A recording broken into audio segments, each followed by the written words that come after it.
Well, good morning, everyone. Maria, I have 11 o'clock on the dot, so I'm going to go ahead and get us started.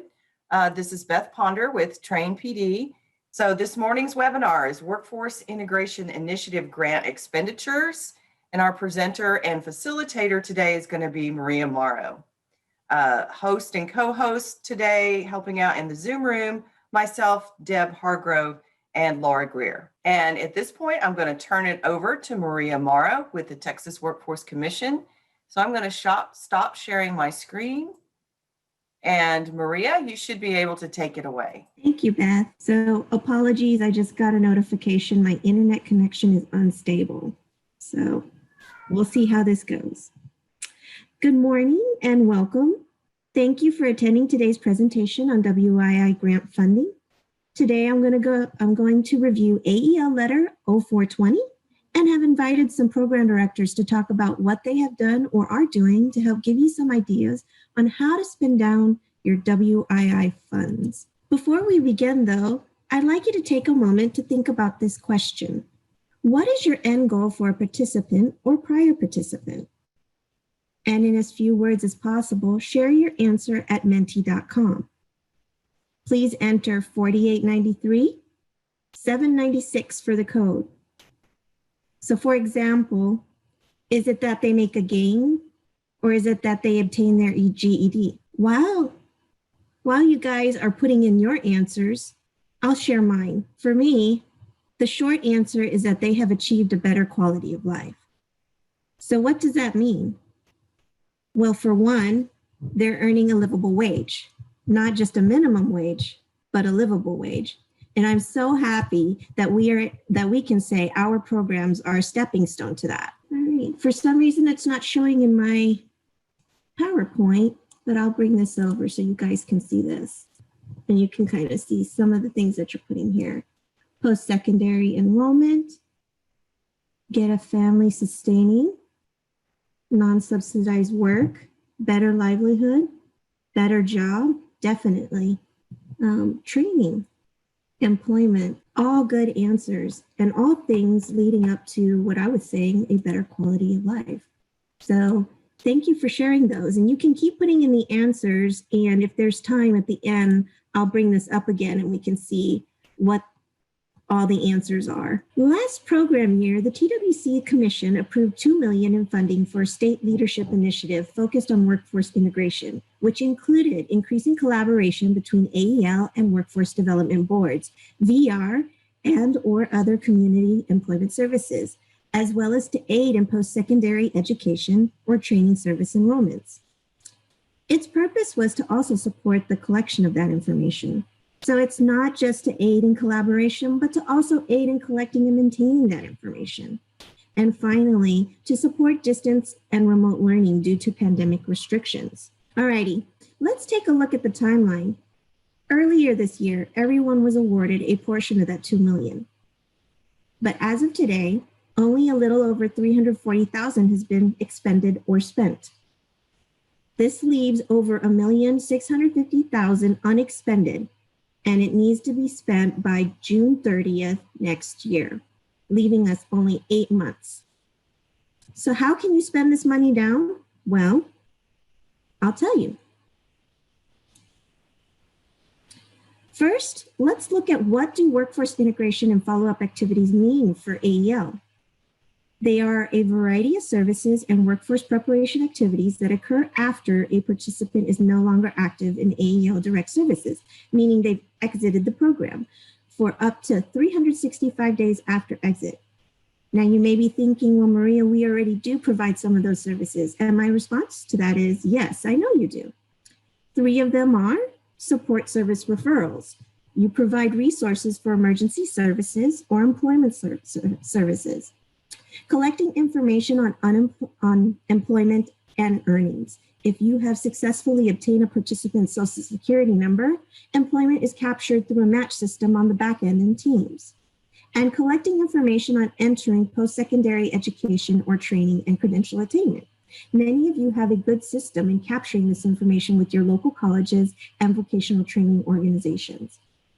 However, the funds awarded were to help you go beyond what is already being done to improve your processes or build new ones.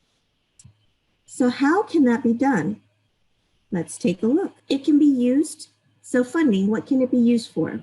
It can be used for improving workforce integration, developing individualized participant case management or referral procedures with your local boards, VR, or other community-based employment services. It can be used to improve or create data collection processes. It can be used to hire additional staff or increase the salary for existing staff to support the workforce integration and data collection tasks. And it can be used for technology, purchasing hardware and software. Hardware such as laptops, computers, tablets, hotspot devices, and software to increase the number of licenses for distance learning and related remote education services. And so now we're going to get into what are other programs doing. So I'm going to invite some of my helpers to talk about what their programs have been doing or are doing. And for questions, please feel free to enter them into the chat, but we're not going to address them till the very end because I would like all the speakers to have a chance to talk about what they're doing. So the first thing you can do, as mentioned before, funds can be used for existing staff. Laura Bush from Angelina College is going to share with us why she chose to use the fundings for salaries, what the additional tasks are, and how they plan to budget it for next program year. Laura? Thank you, Maria. Thank you, and good morning, everyone. When Angelina received our allocation, I was able to, we knew we were going to use it for staff. So I was able to combine some other job duties to make this a full-time position. And so the hiring process was taking longer than I thought it should have. And so I reached out to my part-time administrative assistant because we needed, to start expending funds here. And so I discussed with her what I wanted to do because we were doing the follow-up activities. And of course, she was agreeable. We went over everything that I needed, what TWC wanted us to do. And then I assigned her one, just to see what it was like. I assigned her one site. So we looked at one side, pulled up the POP, determined how we were going to filter everything through. And so she started reaching out, calling those who had exited and calling those or trying to contact those who were getting ready to exit. Our grant accountant created a time and effort that she keeps her time on whenever she's doing these activities. And then we turn that in once a month. And that's how we pull down, salary from what she's doing for that. And then finally, when our full-time person was hired, then they've kind of worked together and trying to streamline some things. And then I've assigned one of our AEL managers who happens to be over the ESL portion to work with both of them. And so it's like a work in progress. I know that they have taken the POP and kind of changed it up. So they have used that as their spreadsheet, and then they're adding some different items on it. So that will help them go through and they seem to have some pretty good results from that.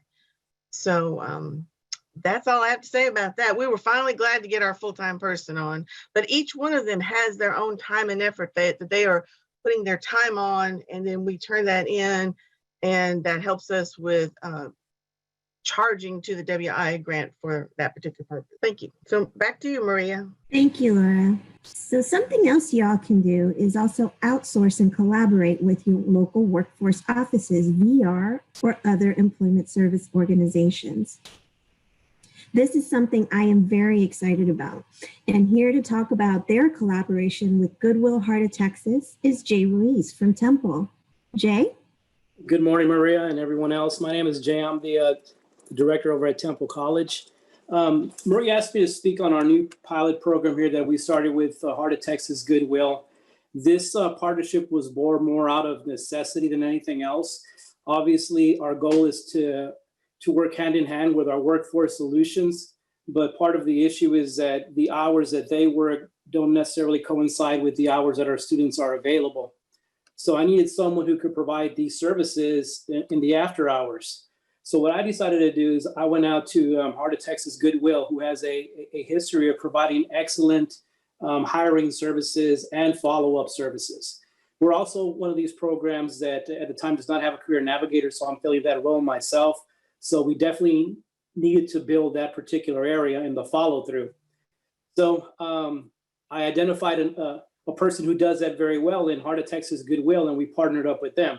So initially, the cost per head to provide these services, which included providing the workforce component and the follow-up, was a little bit too cost prohibitive. Because when you're going to use these WE funds, you have to think about life after the funds are gone, after this program year. So we made a deal with them, and they are charging us now on a per class basis. So I could have 5 people in that class, or I could have 50 in that class, and it wouldn't make a difference. And the way I kind of sold that is that if we push this as a pilot program and other folks see it, eventually, I didn't promise anything. I said eventually other people will notice that maybe Texas Workforce Commission might consider a grant for Goodwill to provide the services to all of Texas AL or select programs. And some of the things that they provide is they enroll in the Accelerate program. So when I have folks in my IET program, I turn them over to Goodwill. They get enrolled in what's called their Accelerate program, and they're assigned a success coach. This success coach is going to follow them and follow their ITech plan pretty much all the way through. Once they graduate, they follow them at 3, 6, 9, and 12 months, and they continue to do assessments. During these assessments, they're checking to see if they were able to receive, if they've been hired, if they need any follow-on services, if there's any gaps in their education or other needs, like say maybe childcare. And if they identify those needs, they farm them out to the appropriate organizations. Obviously, if there's a gap in education, then they would send them back to us. Another thing that they do is that they identify folks within that household. So if that student has other siblings or family members that may need services, they refer them back to us. So it's a constant referral program. They offer help. The success coach offers help in obviously job assistance, education, and even finances. Their big thing is retainment issues. So they want to identify those issues that are keeping them from being moved on to a good career. And that's when they refer out or send them back to us. They offer us a status report at 3, 6, 9, and 12 months. So we're able to follow up with these folks as well, and we can update our systems as well. And they are just now integrating Salesforce. So Salesforce is, I believe, another program that we can use WE funds for.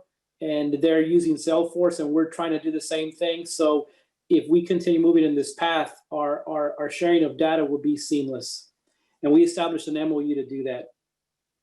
I think that's all I have, unless there's any questions. Well, we're going to save the questions for the very end, Jay, but thank you very much. And so as you were saying, I just wanted to kind of put in a plug there that Goodwill and also your Workforce Solutions offices, they're able to provide support services. So, for things that kind of get in the way, life kind of gets in the way of people trying to obtain their educational goals and their employment goals, things like if they were worrying about, if they had to worry about being evicted, they're able to provide one-time emergency assistance. If they're worried about, my electricity is going to get turned off, they're able to provide emergency assistance for that, or at least referrals to help them get that assistance. So the individual, the participant gets really, they get a lot of support while they're participating in our programs and doing this duality of participating in the programs. So I just wanted to plug that as well. But again, thank you. So another thing you guys can do is also use the funds to create a new position. Maria Chris Gonzalez and her team created a case management position for Region 1. Maria, can you please share with us why y'all chose to create a new position, what tasks are required of it, and and how you plan to continue this position next program year. Good morning, and thank you for inviting us to be here. In our case, we handle anywhere from, without a pandemic, of course, anywhere from 35 to 3,800 students. And when I first came on board, our Career Pathways program and IETs was being handled by only one person. And I had always said that historically, the IET and Career Pathways department had always been understaffed, and being charged, with taking care of, all the students and doing everything that is required, of the particular position, of that particular position in working with students and following up on wages and following up on their credentials and things like that. And to where a team of us began to assist Mr. Our career navigator, with a lot of those things, because you've got to, once your students finish an IET or a program, you need to ensure that you follow up on their credentials with the different licensing boards across the state. And so I ensured that the rest of the supervisory staff was going to be helping him, especially one supervisor that was very helpful in that, to ensure that all the credentials, were followed up upon, and that all the credentials were entered the way they were supposed to be, and also figuring out where they were to make the phone calls. And being an old-fashioned principal, having been in the public schools, you do a lot of home visits. So one day I just told my career navigator and this particular supervisor, I said, you know what? I said, if you can't get the information, I said, you just need to go do a home visit.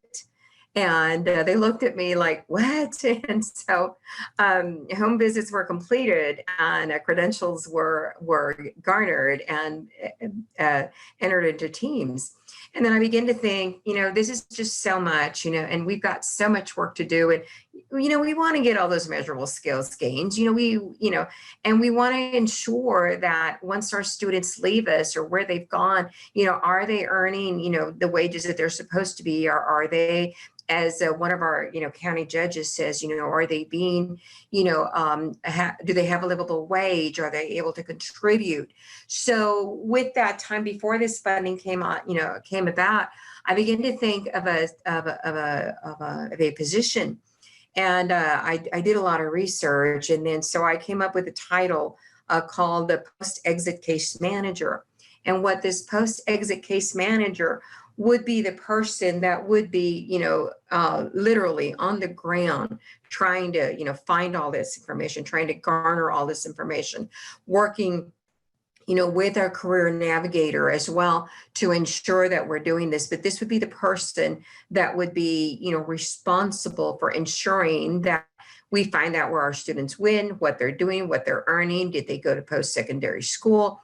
Did they get their certification that they were working on? Are they stuck somewhere? Like, for example, right now, we have a cohort of about 24 phlebotomists. And because the state is not, at this time, it's difficult for them to do their clinicals.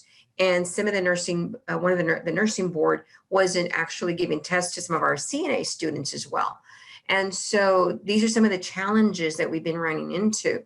So this post-exit case manager would be the person that would follow up with the nursing boards, that will follow up with the phlebotomist board of Texas to figure out, are there alternative certification routes? For example, for my group of, I've got about 12 certified nursing assistants and about, 24 phlebotomists.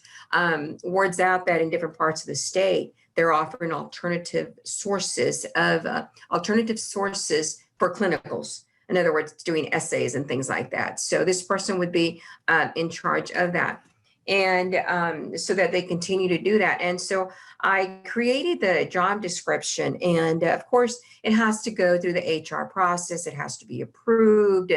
And I believe everybody knows how, how can I say it, how long it can take sometimes to go through the approval path. So the money came in, and the job description I had put in, had been on hold, in the HR department. So we needed to spend the money also. But this position, currently the job description has finally been approved. But this person will be the liaison, between our program to figure out, what all of our students are doing, what they've done, where they're going, and connect them with the resources that they need, whether through workforce or any other community services that are being offered as well. And working also with the career navigator to make sure that we're updating all student files and things like that. Now, one of the very important questions I was asked is, how do you plan on funding this position next year? And I thought to myself, well, because we have been amidst a pandemic, in our area, we service a lot of really remote areas. So we have not had the travel related expenses that we used to have. So, this position will be funded by the travel money that I'm currently not using this year, and so that'll take care of this year, and it'll more than likely take care of the following year, because if we ever do go back to a face-to-face, distance learning will continue, and our travel expenditures will not be as much. And we've already upgraded and renewed contracts, with service providers, and bought the equipment that we need. So we'll be good for the duration of this grant until the next grant go around comes around. And back to you, Maria. Thank you, Maria. Austin Community College also created a new position. And here to talk about it is Kathy Dowdy. Kathy, can you please share what your position is, why you chose to use the funding for this position, what are the required tasks, and how you plan to continue to fund it next program year? Yes, thank you, Maria. Hi, this is Kathy Kathy Dowdy from Austin Community College, and thanks for having me today. We did decide to do a new position with our Workforce Integration Initiative funds, because we thought that would be the best way to sort of get a clean start with this, because while we were doing these activities, many of our coordinators, especially in career pathways, were already doing these duties. And I will say our data team also was doing follow-up, especially because we're in a college. And so we were tracking their transition to higher ed. But it was even just tracking that data was challenging. And so to really provide and give the attention that we felt this needed, we thought it would be a good idea to hire. We're focused on, with the new position, we were focused on 3 of the objectives, which of course, staffing, but follow-up post outcomes. And then we also want to do some additional programming to help our students as they transition. And again, we really thought fresh eyes would be helpful, and workforce integration with our different workforce partners in the capital area, VRS and Workforce Solutions. We got lucky and we hired someone who worked with VRS. And so she already is very familiar with tracking and doing follow-up activities. So we thought that was a great hire. Her name is Danielle. And so Danielle Rosenblatt. So we're super, super happy to have her. We had worked with her previously, adult ed, already referring students to her, and she was very student-centered. I do want to underscore what Maria said in the beginning, that the goal of our programs are to give our students a higher quality of life. And I feel like really tracking the goals that our students care about is important. So I'm super happy to have Danielle. She is integrating in both with where she's starting with our career pathways team with those outcomes and tracking those certificates. Our team works very hard. Our career pathways team works very hard to help the students not just complete, but also to pass those certificates within continuing ed, we do some certificate programs within adult ed, and then also academic. So lots of tracking there. She works with them, but then also to make sure that data is put into teams and so forth. And so we're lucky. Our data team and our career pathways team are all moving to our new location at Highland campus. So they'll all be housed together, which will also underscore their collaboration. So we think this will be a great position and will help our students. And then I also mentioned that we want to I also develop really quality program to help students transition out to the real world and not sort of ignore that transition because it is challenging. But it is of course, I mean, it's part of all IETs and our whole adult ed program, the career skills, but students can't get enough of that because it's scary. It's scary to each transition. And we all know our students like to stay with us. So it's very helpful for them to get out there and really get what they want. Sometimes they have fear of success. Anyway, that is what we did with the funding. And I think that's it. You mentioned how will we pay for this next year? Well, I'm hopeful TWC just keep giving us this money. Okay. No, that's probably not what you want to hear, but it's an important position and we will integrate this into the budget next year and it will just become part of our regular budget. And Maria, let me know. I know you mentioned you wanted me to mention Salesforce. I'm not sure if it's here or later on. It's coming up. Okay, sounds good. So yeah, I had myself on mute, so you didn't hear me laughing when you mentioned that TWC continuing the funding, but you can always hope. So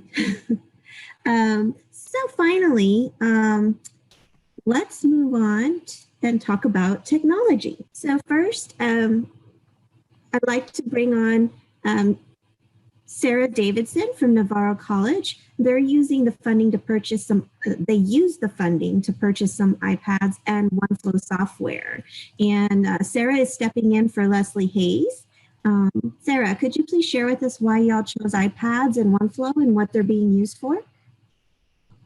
Hi, my name is Sarah Davidson. I'm stepping in for Leslie Hayes here at Navarro College. Please forgive me. This is kind of a spur of the moment. She's in a meeting with the college, so she couldn't get away. But I'm the data specialist, so I don't know a lot about the back end of the stuff, but we chose the iPads because they're user-friendly and people have access to that type of technology more often than not. We chose to use the OneFlow software because of some of the reporting issues and also the follow-up features that it has. The iPads, we can share the OneFlow link with a QR code. We can share that on business cards so students can use their smart devices to just scan it and go directly to the OneFlow. And then they can start the process at their leisure, and they can continue it and start and stop as they need to. And we also get more complete information from the OneFlow. It allows for better quality of the information by going the route of using smart devices. There's less spelling errors. There's more complete information from the get-go.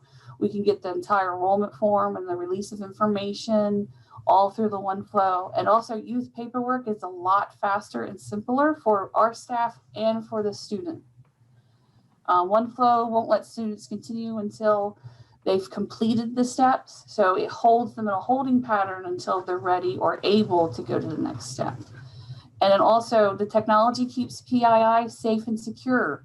Even though they'll use an iPad or a smart device to upload copies of their IDs and for Social Security verification, it doesn't save that on the device itself. And also OneFlow allows us to pull down reports so that we can look for specific information so that our follow-up activities are more refined and narrowed down. All of our office staff can assist with the troubleshooting. So if a student can email any of us here in the office and we can help them, we can log into it and see exactly where they're stuck or where they have questions, and we can help them move on. Also, the OneFlow is user-friendly because, like I mentioned before, everyone's comfortable with iPads and the Androids and all that fancy stuff that's coming out now. And so the students feel like they're more in control, and that's always a good thing. And it allows them to complete if they need to stop, they can stop and come back. We can share the links in a variety of ways. And the auto follow-up features, depending on the student's activities in OneFlow, we can set for automatic emails or text messages so that we can get more information from the students and have them either contact us, or we can tell them, hey, we need to talk to you and schedule an appointment and this, that, and the other.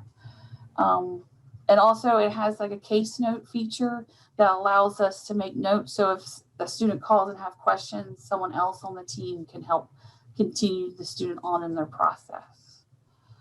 We can set up to send emails or texts, different time frames, 30, 60, 90 days, to help facilitate the follow-up process. And then as far as funding goes, we're going to use the core funds. We're going to continue just the OneFlow with the core funds next. And that's all I know. Thank you, Sarah. Now, Kathy. So a software program that has been generating a lot of interest is Salesforce. And we're going to bring back Kathy from Austin Community College. They just started using this program, and although WII funds were not used to purchase it, I wanted Kathy to talk a little bit about it because it is something that y'all could use the WII funding for. So Kathy, could you please share with us why ACC chose Salesforce and how your program is using it and what you like about it? Yes. So Austin Community College wanted to do a one front door for all of our business areas, and that includes academic, continuing education, adult education, international, dual credit, and finally health sciences.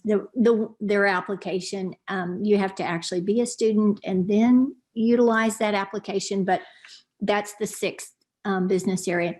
And so they want to do that, a physical front door, and they want to do a digital front door. And the physical front door, of course, is on hold right now because of COVID, but the digital front door is being designed within Salesforce. And the 6 business areas, so academic or traditional, is on hold. They were going to launch this fall. They're going to launch in February. Dual credit and continuing education are launching in about 2 to 3 weeks. And we were the first to launch adult education. And the reason we were the first to launch is, as most people on the call will know, that we wanted to align Salesforce with the beginning of our grant year, which was July 1st. So we were sort of the guinea pigs of the college, and oh my goodness, it's been very challenging to integrate. And there was technical difficulties. I'm sorry, we are in the midst of it still, and we have Salesforce meetings. We have had Salesforce meetings and development meetings since the fall, so it has not been a quick process. Now, I think part of that is because we are integrating with all of the business areas, so there's a lot of collaboration that's required, but also the technology itself is requiring a lot of development in IT systems and so forth. So it's not an overnight process, I guess is what I want to say. And there are some out-of-the-box challenges, technology challenges, because I think many of you know that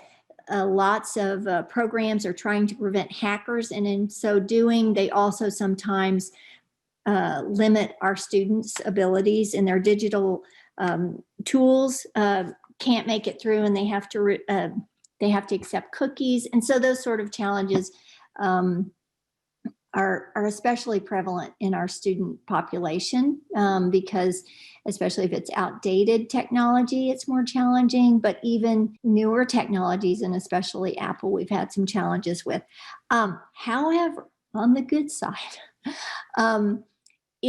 the reason we really went ahead even with COVID-19, because we have to support our students remotely doing this technology, which is, we've also had to have technologies to support them remotely. The reason we went ahead was because it is a software application that requires the students to have an email address, which is critical for class, for all the processes that they have to do afterwards. We are also doing a remote assessment, and what we have done in our Salesforce, it allows students to upload government issued picture ID. Our enrollment team,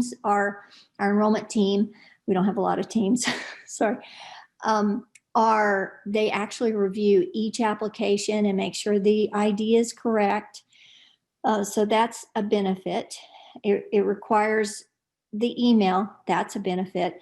And within Salesforce, we've also instituted a sign up for their assessment, and that is a benefit. So it's helping us manage that. After they sign up, then in there, they sign up on a Google form that's embedded in Salesforce for a step 2, step 3. Step 2 is the assessment. Step 3 is the class registration. And we've attached those together so that the students don't have to keep doing remote. That was sort of a long, detailed overview, but if you have questions, let me know. It's decent out of the box. It's challenging, but our application, the team's profile is in there and it's working. Thank you, Kathy. Now, lastly, we do have a little bit of more time, so I'm going to bring in a last minute speaker, and I would like to ask Sandra Cortez from Laredo to talk about the tech that they purchased from additional distance learning licensures to special writing tablets and DocuSign. Sandra, can you please share why you chose the technology you did and what it's being used for? Yes, of course. Thank you, Maria. Good morning, everybody. So we spent our money really quickly when we received it. We were in the process of purchasing some Burlington English seats. So we were able to purchase that. And we also purchased some Ventures ebooks. That pretty much, ate up all the amount of money. We knew we needed some other items to make sure that we would transition properly into online. But we were fortunate enough that our college was in the process also of purchasing, obviously college-wide, because of the need to transition at 100% into virtual. And they purchased some licenses that we're able to take advantage of. We didn't have to spend any money on Zoom licenses. The college has a license for that, so they shared that with us. In reference to DocuSign, we're in the process, or the college is in the process of securing a site license, so we'll be able to take advantage of that as well for our adult education students to fill out the pearls, the registration forms, and any other forms that we see fit that we could use through DocuSign. We liked DocuSign because it has a way of even our fiscal side of keeping, being aware of the expenditures that we're doing through the agreements that we're creating, and having our instructors on that side signing them, and they know immediately of the expenditures that we have as well. We also were fortunate enough to have our college, through the CARES Act funding, purchase some their Wakems. They're actually like Elmo, somewhat like an Elmo. You cannot project from it, but you could write on it. It's like a tablet, and whatever you write on it appears on this computer screen that the instructor and the students are looking at. We were also able to purchase webcams through the CARES Act funding. And that helps us a lot in doing our remote testing, being that for remote testing, we bring our instructors in to campus in our labs, and then they test the students from here. So that is another item that we were also able to purchase. So we've been fortunate, that obviously, in an unfortunate situation, there's some good things that have come about of it for our program and for the college as a whole. And will we be able to fund the items that we purchased, for instance, through Burlington English and ebooks? We'll probably write them into our budgets, but it would be good if this funding would continue as well. Thank you. Thank you, Sandra. So as Sandra mentioned, they did get some extra funding from other grants to purchase some of the tech she mentioned. But all the tech that she mentioned is tech that you can purchase using WII funds as well. Now, before we open this up to the questions, I did want to go over a couple things to remember. So the first thing, when reporting activities in CEDAR, make sure to include breakouts of fund expenditures in the supplemental categories. What does this do? It helps create a better picture for how the funds are being used across the different purposes. It allows us to report actual dollar amounts for each category to leadership and tells the story for local needs and flexibility.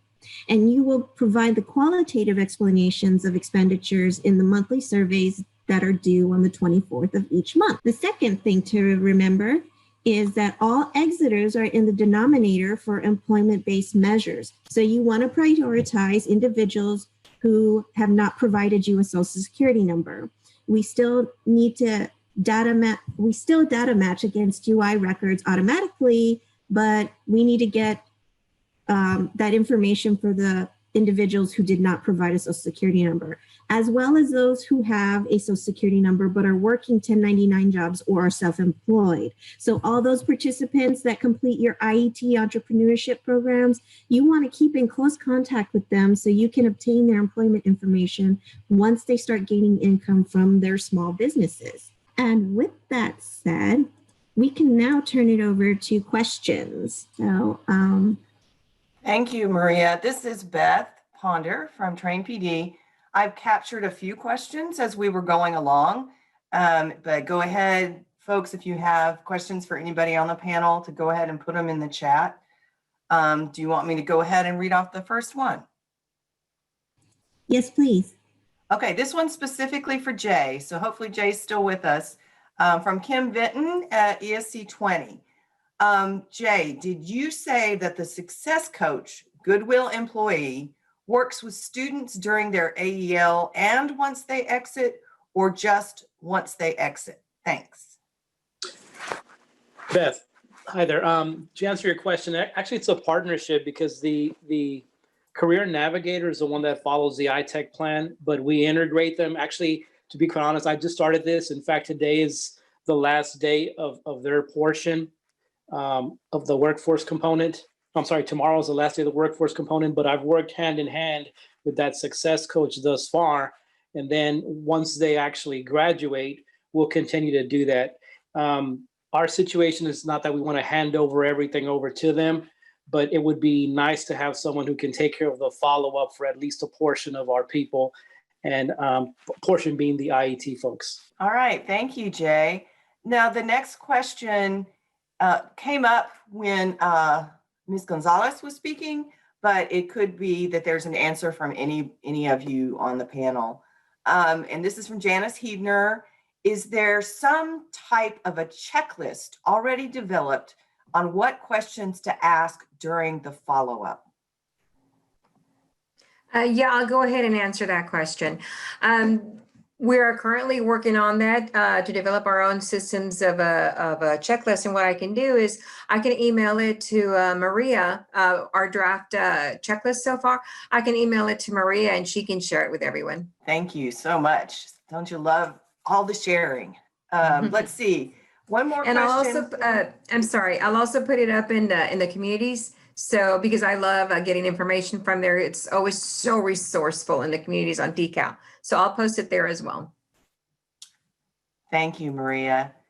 Okay, our next question came up when Kathy Dowdy was talking the first time, although again, this is one that others might be able to answer, but Kathy, get ready.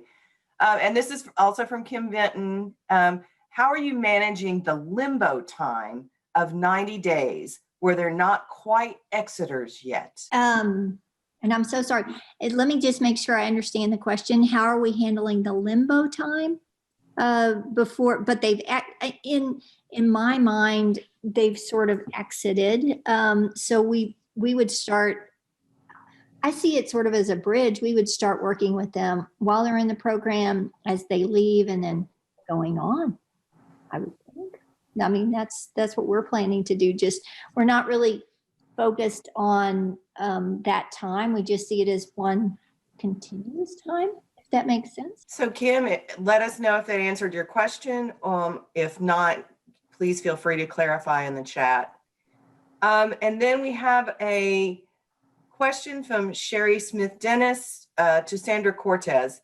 What was the name again of the device you purchased to teach online that did not project? A Wacom. I can send you the information. I'll email it to you. All right, thank you, Sandra. And then we had a clarification from Kathy Dowdy that she forgot to mention that our WII coordinator at Austin Community College is focused on students without a social security number. Are there any other questions? That's all I see at this point, Maria. Okay, so I brought up again, I don't know if you guys had saw, I brought up the final word cloud here of what is your end goal for a participant or prior participant. And just wanted you guys to be able to take a look at that again. And like I mentioned earlier, and like Kathy mentioned, these are all things leading to a higher quality of life for the individuals we serve.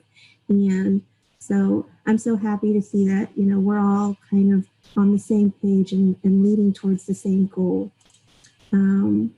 If there are no further questions, we can end early. I just want to thank everyone. I want to thank all the speakers for coming in, and thank you, Sarah, for jumping in at the last minute to step in for Leslie, and Sandra for agreeing to come on at the last minute to talk about the tech.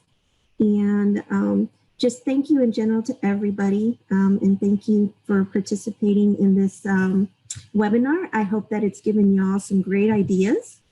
And, you know, if there are any questions, here's the contact information, and except for Sandra's, and I can send Sandra's information if needed. You can just, you know, send me an email, and I can provide Sandra's information to you if you need it. Back to you, Beth.